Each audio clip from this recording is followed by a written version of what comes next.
Hey everyone, Ryan Frank here. Welcome back to the KidMin Word. All week we've been walking through Holy Week together, taking just a few minutes each day to pause, reflect, and to center our hearts on really what matters most. And today we arrive at Good Friday, the day that Jesus went to the cross, the day that reminds us of the weight of our sin and the depth of his love. And I want to read to you from Isaiah 53, verse number 5. You know this verse. But he was wounded for our transgressions. He was crushed for our iniquities. Upon him was the chastisement that brought us peace, and with his stripes we are healed.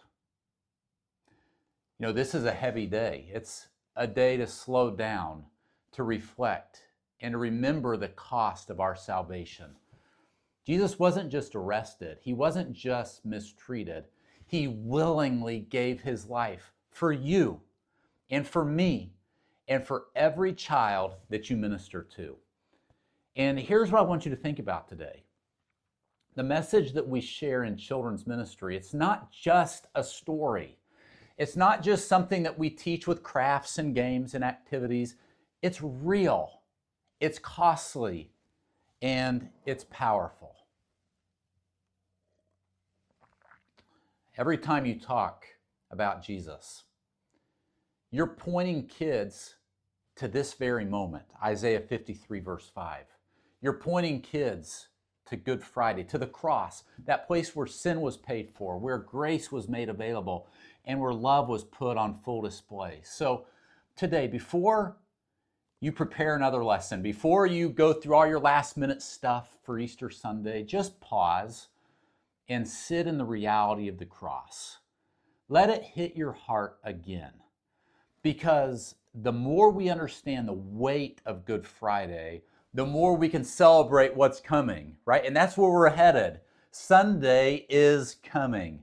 The tomb will be empty. Hope will rise and everything will change. So here's my simple challenge for you today, friend. Take a few minutes and just think about the cross. Be still. Be grateful. Be reminded. Because what he did on this day changed everything. Thanks so much for joining me this week on the KidMin Word.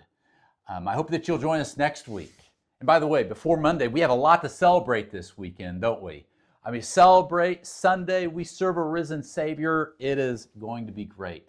I'll be back on Monday for another devotional, and I hope to see you then.